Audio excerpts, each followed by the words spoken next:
think the world is going to be a better place next year, in the next decade?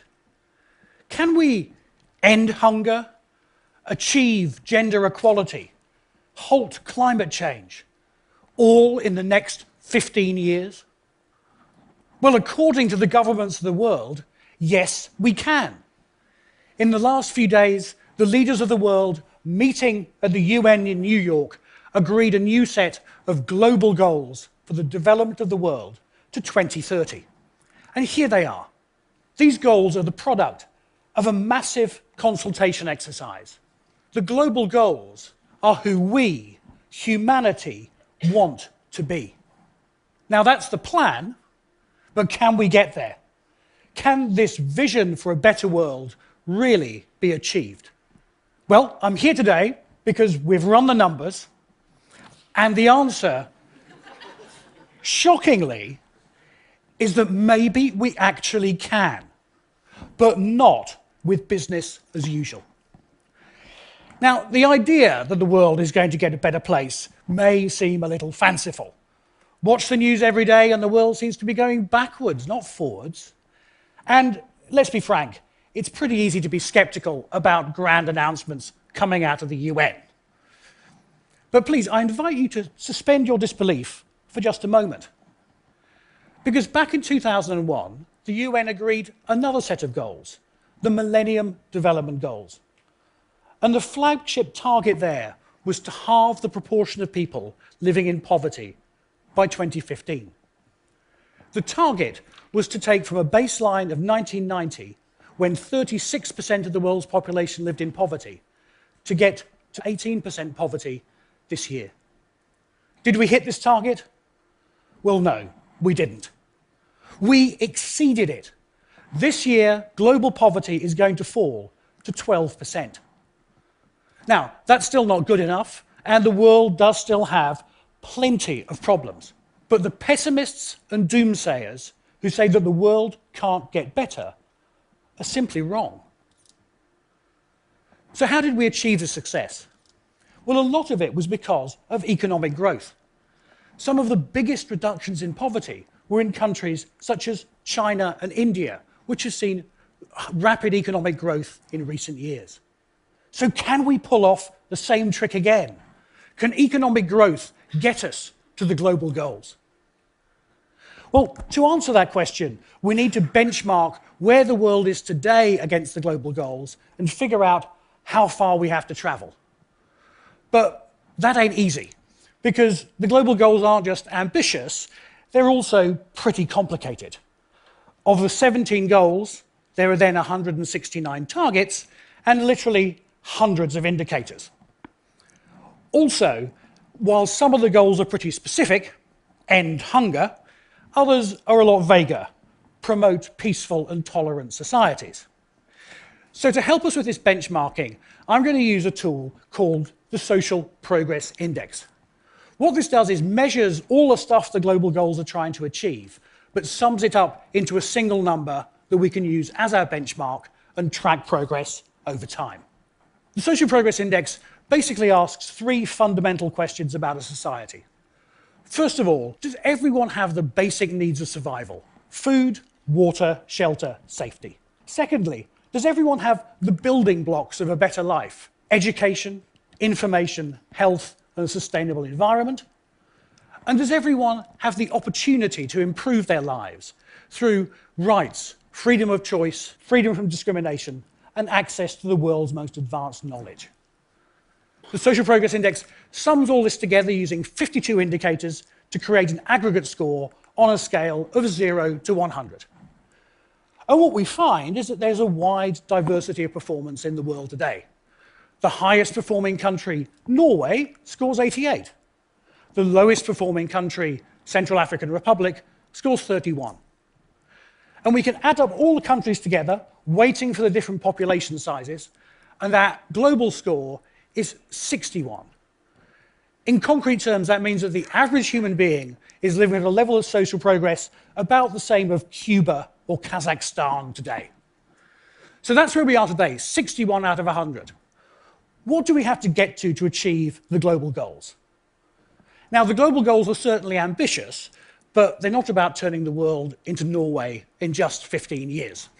So having looked at the numbers, my estimate is that a score of 75 would not only be a giant leap forward in human well-being, it would also count as hitting the global goals target.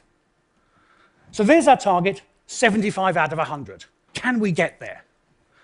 Well, the Social Progress Index can help us calculate this, because as you might have noticed, there are no economic indicators in there. There's no GDP or economic growth in the Social Progress Index model. And what that lets us do is understand the relationship between economic growth and social progress. Let me show you on this chart. So here on the vertical axis, I've put social progress, the stuff the global goals are trying to achieve. Higher is better.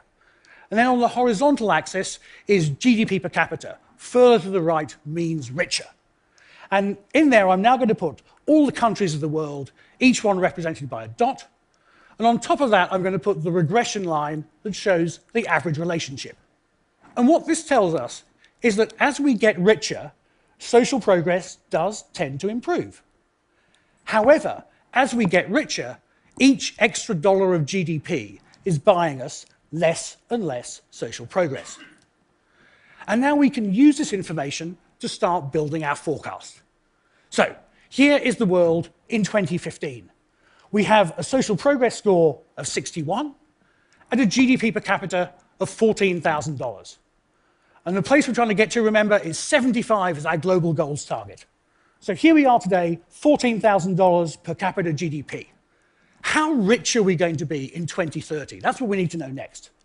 Well, the best forecast we can find comes from the US Department of Agriculture, which forecasts 3.1% average global economic growth over the next 15 years, which means that in 2030, if they're right, per capita GDP will be about $23,000.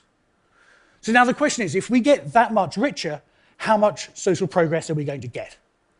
Well, we asked a team of economists at Deloitte who checked and crunched the numbers, and they came back and they said, well, look, if the world's wealth, average wealth goes from $14,000 a year to $23,000 a year, social progress is going to increase from 61 to 62.4. Just 62.4. Just a tiny increase. Now, this seems a bit strange. Economic growth seems to have really helped in the fight against poverty, but it doesn't seem to be having much impact on trying to get to the global goals. So what's going on? Well, I think there are two things. The first is that, in a way, we're the victims of our own success. We've used up the easy wins from economic growth, and now we're moving on to harder problems. And also, we know that economic growth comes with costs as well as benefits. There are costs to the environment, costs from new health problems like obesity. So that's the bad news. We're not going to get to the global goals just by getting richer. So are the pessimists right? Well, maybe not, because the Social Progress Index also has some very good news. Let me take you back to that regression line. So this is the average relationship between GDP and social progress, and this is what our last forecast was based on. But as you saw already, there is actually lots of noise around this trend line. What that tells us, quite simply, is that GDP is not destiny. We have countries that are underperforming on social progress relative to their wealth. Russia has lots of natural resource wealth, but lots of social problems. China has boomed economically, but hasn't made much headway on human rights or environmental issues. India has a space program and millions of people without toilets. Now, on the other hand, we have countries that are overperforming on social progress relative to their GDP. Costa Rica has prioritized education and health and environmental sustainability.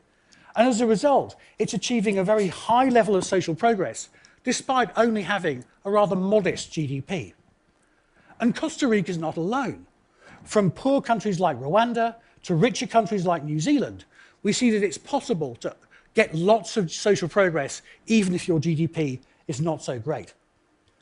And that's really important because it tells us two things. First of all, it tells us that we already in the world have the solutions to many of the problems that the global goals are trying to solve. It also tells us that we're not slaves to GDP. Our choices matter. If we prioritize the well-being of people, then we can make a lot more progress than our GDP might expect. How much? Enough to get us to the global goals? Well, let's look at some numbers. What we know already, the world today is scoring 61 on social progress, and the place we want to get to is 75. If we rely on economic growth alone, we're going to get to 62.4. So let's assume now that we can get the countries that are currently underperforming on social progress, the Russia, China, Indias, just up to the average. How much social progress does that get us? Well, that takes us to 65. It's a bit better, but still quite a long way to go. So let's get a little bit more optimistic and say, what if every country gets a little bit better at turning its wealth into well-being? Well, then we get to 67. And now let's be even bolder still. What if every country in the world chose to be like Costa Rica in prioritizing human well-being, using its wealth for the well-being of its citizens? Well, then we get to nearly 73, very close to the global goals. Can we achieve the global goals? Certainly not with business as usual. Even a flood tide of economic growth is not going to get us there if it just raises the mega yachts of the super wealthy and leaves the rest behind. If we're going to achieve the global goals, we have to do things differently. We have to prioritize social progress and really scale solutions around the world. I believe the global goals are a historic opportunity because the world's leaders have promised to deliver them. Let's not dismiss the goals or slide into pessimism.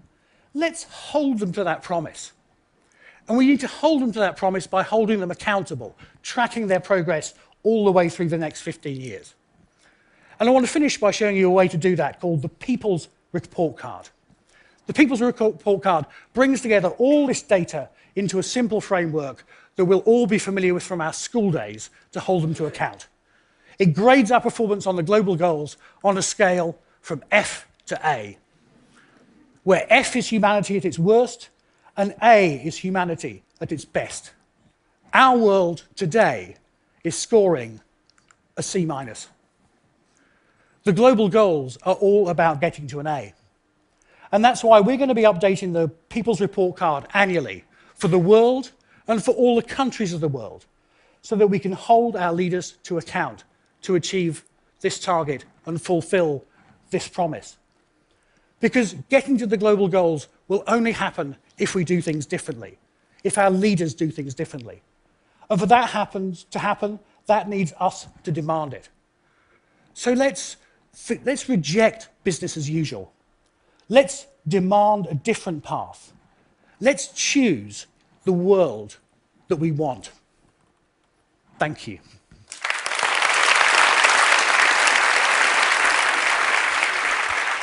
Thank you, Michael. Michael, just one question. The Millennium Development Goals established 15 years ago, they theoretically were kind of applying to every country, but it turned out to be really a scorecard for emerging countries. Yeah. Now, the new global goals are explicitly universal. They ask for every country to show action and to show progress. How can I, as a private citizen, use the report card to create pressure for action? Yeah. So, I mean, this is a really important point. This is a big shift in priorities. It's no longer about poor countries and just poverty. It is about every country. And every country is going to have challenges in getting to the global goals. Even, I'm sorry to say, Bruno, Switzerland I'm sure. has got work to do. And so that's why we're going to produce these report cards 2016 for every country in the world. And then we can really see how are we doing.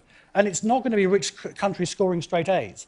And that, then, I think, is to provide a point of focus for people to start demanding action, start demanding progress. Thank you very much. Thank you.